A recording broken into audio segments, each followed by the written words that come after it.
ભરૂચના નેત્રંગ તાલુકાના ધોલેખામ ગ્રામ પંચાયતમાં મનરેગા કૌભાંડનો પર્દાફાશ થયો। 16 લાભાર્થીના સરપંચ તલાટીએ ડુપ્લિકેટ ખાતા ખોલાવી એટીએમ કાર્ડ બનાવી ₹3 લાખનો ભ્રષ્ટાચાર કર્યો।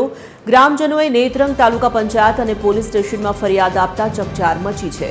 ધોલેખામ ગ્રુપે ગ્રામ પંચાયતમાં પ્રધાનમંત્રી આવાસ યોજનાના મકાનો બનાવ્યા હતા, જેમાં સરકાર તરફથી વ્યક્તિ દીઠ ₹30,000 મજૂરી કામ ચૂકવવામાં આવે છે, જેમાં લાભાર્થીઓને ડિમાન્ડ પંચાયત તરફથી અપાઈ છે। આ રકમ જે તે લાભાર્થીઓને નહીં મળતા એનઆરજીમાં તપાસ કરતા કૌભાંડ આચર્યાનું માલુમ પડ્યું હતું।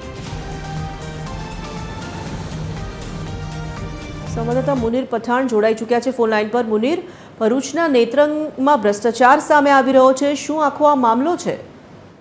જીતોરલ, આ ફરી મનરેગા કૌભાંડનું ભૂત ધૂણાયું છે અને ભરૂચ જિલ્લાની અંદર એક કહી શકાય કે 16 લાભાર્થીઓના સરપંચ અને તલાટીએ ડુપ્લિકેટ ખાતા ખોલાવી અને જે સરકારી રકમ આવે છે એનો ભ્રષ્ટાચાર કરેલો છે અને એની અંદર લાભાર્થીઓને લાભ નથી મળ્યો। આ ફરી આ એક પગલું કહી શકાય કે આ એક નાનકડું એટલું મોટું કૌભાંડ છે એ હવે જ ઉજાગર થઈ શકે છે જ્યારે આની તપાસનો દોર અને રેલો જ્યારે જશે। આની અંદર એક વસ્તુ નક્કી થાય છે કે જે હીરા જોટવા હતા એની સાથેના જે એક હતો જે અંદર એ પણ અંદર ઇન્વોલ્વ છે અને એના જ કારણે આ બધું આ કૌભાંડ થયું છે અને ફરી આ ધોરાઈ રહ્યું છે અને ફરી લાભાર્થીઓને જે નથી મળ્યું અને કૌભાંડ થયું છે એની તપાસનો રેલો ફરી મનરેગાનો ભરૂચ જિલ્લાની અંદર લંબાય તો નવાઈ નહીં। જી તોરલ, ધન્યવાદ મુનીર।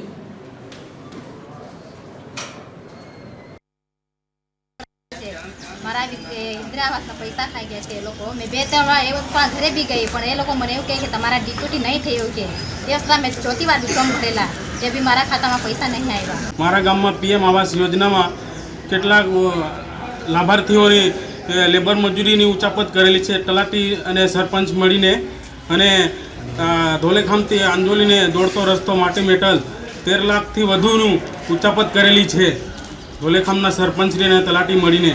મારા આવાસની અંદર જે લેબર મજૂરી પ્રધાનમંત્રી આવાસની અંદર પ્રધાનમંત્રીની જે લેબરની મજૂરી આવે છે એ સરપંચશ્રી દ્વારા અને તલાટી દ્વારા ઉચાપત કરી દેવામાં આવી છે। મારા ઘરે કોઈ પણ દિવસ આ સરપંચશ્રી મજૂર આવ્યા નથી।